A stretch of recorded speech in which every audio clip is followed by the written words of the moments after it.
देखने वाला कौन? बच्चे। बच्चे आएंगे कूद कूद कर देखने के लिए। महाराज मत पूछो, बाराती बड़ा सुंदर है, दूल्हा बड़ा अच्छा है, सजावट बहुत अच्छी है। अब सारे बच्चे आए महाराज कूद कर, और जैसे ही कूद कर आए तो सबसे पहले मिल गए विष्णु भगवान। अब विष्णु भगवान को जैसे ही देखे बच्चों ने कहा, रे बाबा क्या बात है, इतने अच्छे दूल्हे। विष्णु भगवान तो मत पूछो महाराज, अरे जिनके नेत्र केवल देखने मात्र से कोई मोहित हो जाए। बच्चों ने कहा, मत पूछो, दूल्हा बड़ा सुंदर, जैसे मेरी दीदी वैसे हमारी जीजा जी। विष्णु भगवान ने कहा, नहीं मैं दूल्हा नहीं, मैं तो बाराती हूँ। अच्छा तो दूल्हा कौन है? बोले जो मेरे पीछे आ रहे हैं। फिर पीछे चले तो देखे कि वो बोले ब्रह्मा जी। तो ब्रह्मा जी भी देखने में बूढ़े नहीं है, बिल्कुल युवा है, लेकिन इतना वो ज्ञाता है कि लोग उनको बिल्कुल बूढ़े प्रतीत करने लगे। अब उनको भी देखे तो बच्चे ने बोला, हाँ दूल्हा बड़ा अच्छा है, बाराती बहुत अच्छे हैं। ब्रह्मा जी ने कहा, भाई मैं नहीं हूँ, जो मेरे पीछे है ना वो दूल्हा है। सारे बच्चे खुश हो गए। इधर नारद जी और हमारे मैया लेकर हाथ में थाली खड़ी है। सारे बारातियों के स्वागत करने के लिए मैना मैया खड़ी है, और जैसे ही खड़ी है तब तक आवाज आने लगी, कोई चिल्लाने का, कहीं उधम मचाने का। और नारद जी वहीं खड़े थे, उनको लगा अब आ रहा है दूल्हा। तो नारद जी ने कहा, अच्छा भैया मैं थोड़ा आता हूँ, थोड़ा देख कर आता हूँ व्यवस्था कैसी है। बोले भाई यहाँ से भागो वही अच्छा है, क्योंकि नारद जी नहीं कहा था ना कि भाई लड़की का दूल्हा बड़ा अच्छा मिलेगा। देखो जो अगुआ होता है ना बीच वाले, अगर लड़का अच्छा मिल जाए महाराज, लड़की अच्छी मिल जाए, तो कोई दोनों पार्टी में से कोई नहीं पूछेगा जीवन भर कि अगुआ कैसा है, कहाँ है, जिंदा भी है मर गया। लेकिन अगर कहीं लड़की लड़ने वाली मिल जाए और कहीं लड़का गड़बड़ हो जाए तो फिर देख लो अगुआ को कितना सुनना पड़ता है। नारद जी भागे वहां से, और महाराज चिल्लाने चीखने की, भूतों की आवाज तक गुड़गुड़ाने के आने लगी। तो सारे बच्चे देखा जैसे ही भूत बेताल पिचास आ रहे हैं, सारे बच्चे आज 9 2 11 भागा है घर में। और जो माताएं घर में है बोले, अरे जल्दी जल्दी दरवाजा बंद करो, खिड़की बंद करो। बोले क्यों, क्या हो गया? बोले जो इस शादी को देखेगा वो बड़ा भाग्यशाली हो जाएगा। तो सही में इस विवाह को, शंकर भगवान की विवाह का जो दर्शन करेगा बड़ा सौभाग्यशाली ही तो होगा। शंकर भगवान आने लगे, मैना मैया सामने देखी है, ये अवघड़ दानी आशुतोष महाराज आ रहे हैं। मैया मन ही मन नारद जी को लगी बात सुनाने, और जैसे ही बात सुनाने लगी महाराज, शंकर भगवान आज नंदी जी के ऊपर बिल्कुल बैठे हैं। नंदी जी ने कहा कि देखो बाबा झुकना मत, बिल्कुल बैठे रहना ठाट ठाट से। और जो श्रृंगी भृंगी शंकर भगवान के जो दो दूत है ना, उसने तो और बाबा जी मतलब टाइट टाइट है। दूल्हा कम भाव वाले होते हैं, लेकिन जो दूल्हे के पिए होते हैं ना दोस्त, वो दूल्हा को हिलने नहीं देता है महाराज। श्रृंगी भृंगी ने कहा, देखो आप ऊंचे पे बैठे हो ना, मैया यहीं पे आकर तिलक करेगी, आप मत जाना। और भगवान कैसे बैठे हैं आप? बाबा जी ने कहा है, आप कल्पना कीजिए, वो जब बसा बैल पे बैठे हैं तो मुंह की तरफ नहीं, पूंछ पकड़ के बैठे हैं। इसका कहने का मतलब क्या है?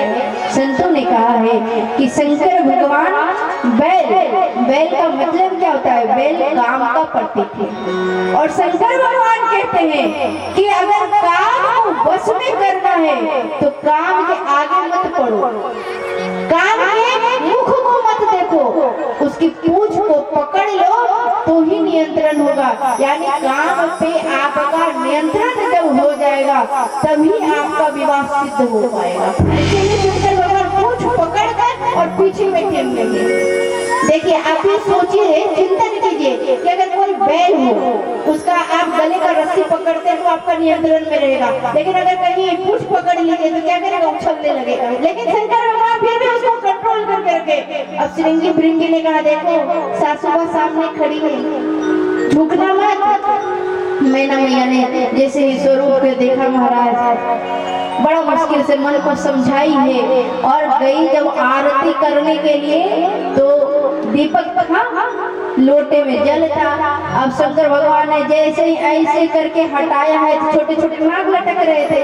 अब नागों ने देखा सामने अग्नि जल फुफकारा है, मैंने भैया वही झाड़ पटक गई, बेहोश हो गई बेचारी। शंकर भगवान से सारे सखियों ने कहा बाबा नेग तो नेग। श्रृंगी भृंगी से शंकर भगवान ने कहा अरे कुछ लाए हो, मेरे पास तो पैकेट ही नहीं है, मैं तो लेकर भी नहीं आया, तुम्हारे कुछ पास कुछ है क्या? सखिया नेग सालियां है ना, सालियां मांगती है, नेग मांग रही है। कहा बाबा कहाँ नेग वेग के चक्कर में पड़े हो, तुम्हें सुना है कब पड़ रहा है? नेग नहीं है, नाग मांग रही है, नाग। शंकर भगवान ने नाग को निकाला और दे दिया। अब जैसे ही सखिया देखे महाराज नाग मिला, भाग गया वहां से। मैना मैया को जैसे ही विरोध देखा तो विष्णु भगवान बड़ा मुश्किल ले रहे हैं तो भाई पहले परम मित्र हैं, इष्ट देव है शंकर भगवान एक दूसरे के, लेकिन करे वाह प्रभु देखो ऐसे स्वागत होता है। शंकर भगवान ने कहा अरे ऐसे नहीं स्वागत होता है। श्रृंगी भृंगी बता, बोले प्रभु हमारे यहाँ ऐसे ही होता है, दूल्हा जब आता है तो थाली पटक के स्वागत होता है ताकि लोग जाने की दूल्हा आ गया है। संतों ने कहा नहीं एक और बात है। बोले क्या? जब भगवान शंकर का स्वागत किया जा रहा था तो थाल में एक दीपक था और एक लोटा जल था। तो संतों ने कहा कि मैया ने सोचा कि हमारे दामाद के सर पे, जमाई के सर पे साक्षात चंद्रमा विराजमान है, तो उनको एक छोटा सा दीपक दिखाने से क्या फायदा होगा, और उनके सर पे स्वयं गंगा महारानी विराजमान है, तो एक लोटा जल चढ़ाने से क्या फायदा होगा। मैना मैया अंदर गई महाराज, मुख बहुत उदास है। नारद जी आए, देखा कि माहौल गड़बड़ है, कहा मैया हाथ जोड़ा है। नारद जी सामने खड़े हो गए और कहने लगे मैया ये पार्वती जी केवल आपकी पुत्री नहीं है, ये जन्म जन्मांतर से पता नहीं कितने जन्म पहले से ये शंकर भगवान की ही अर्धांगिनी रही है, और आपका सौभाग्य है कि आपके यहाँ पार्वती जी का रूप में जन्म लेकर आई है। इसलिए आप मन में कोई भावना को मत रखो मैया, आप खुशी खुशी इनका विवाह शंकर भगवान के संग कर दो। मैना मैया समझ गई है, सारे जितने भी पूर्व जन्म का है माँ पार्वती जी ने स्वयं आज बताया है, और इधर बड़े सुंदर देवी देवता सब विराजमान हुए हैं। जनवासा में पहुंचे, शंकर भगवान को ले जाया गया। अब बारातियों की बारी थी महाराज, सारे बाराती पहुंचे। बाराती कैसे? बोले कोई मुखहीन विपुल मुख का हो, तो जिसका हजार था। अब सब जगह जगह पे व्यवस्था थी, शरबत ले लो शरबत ले लो। एक ने गया जिसका हजार मुंह था, बोले मुझे भी शरबत पिलाओगी क्या? शरबत वाले ने कहा भाई ले पूरी बाल्टी तू पकड़ ले, पी ले, खुद से मुझे जाने दे। अब कुछ घर में घुस गए, बोले भाई बारातियों का रहने का कोई जगह नहीं क्या? घर वाले निकले, बोले महाराज पहले आप ही विराजमान हो जाओ, हम लोग बाद में आएंगे, घर खाली कर करके सब उठा गए।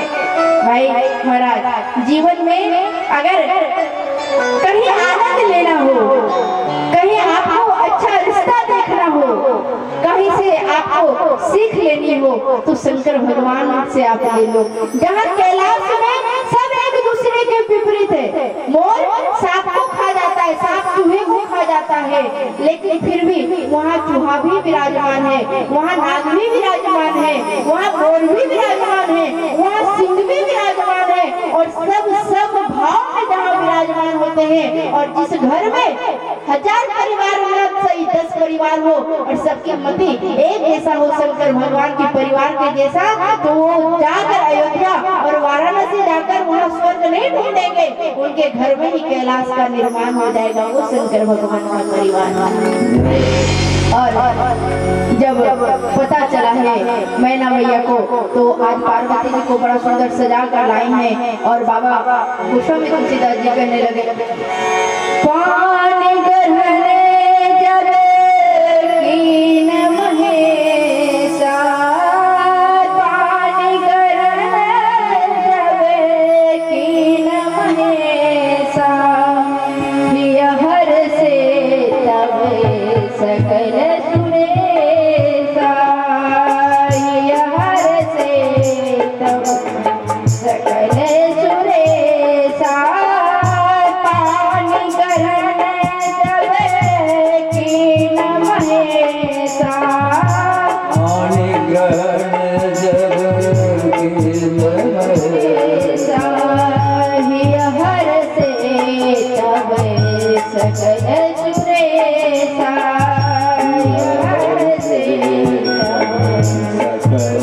आज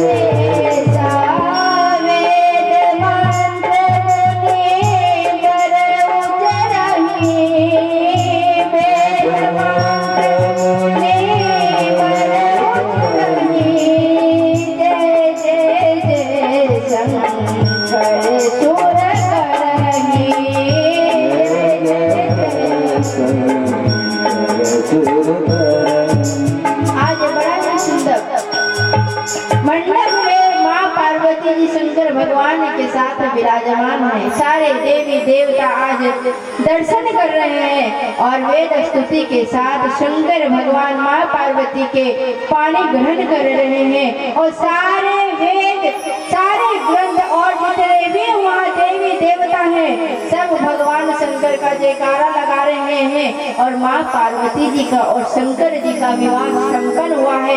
बोले बोले शंकर भगवान की पूरे सरकार की। आज पार्वती जी शंकर भगवान के साथ विवाह में बंधन में बंधी है और सारे देवी देवता आनंद ले रहे हैं और जैसे ही आनंद लेने लगे अब मैना मैया ने माँ पार्वती जी को विदा किया है।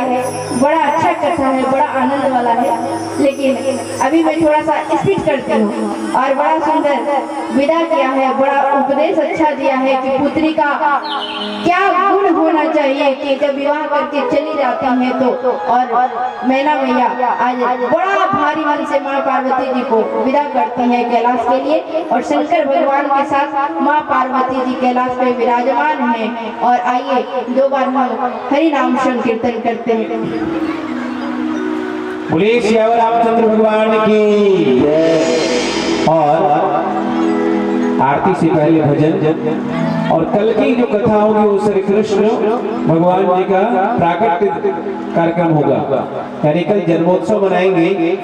तो निश्चित है कल जब आप आएंगे तो निश्चित है कि 5 लोगों को हमसे लेकर आना है। कितना लोगों को लेकर आना है? 5 लोगों को। तो कौन कौन 5 लोगों को कृष्ण जन्मोत्सव के लिए निमंत्रण देंगे? जरा से हाथ खड़ा करना, सब लोग हाथ खड़ा कर लो। बोले सब लोग निमंत्रण देना, जरा कैसे ताली बजा दो। निमंत्रण देने में भी कंजूसी। और दूसरा कि कल थोड़ा जल्दी आना है,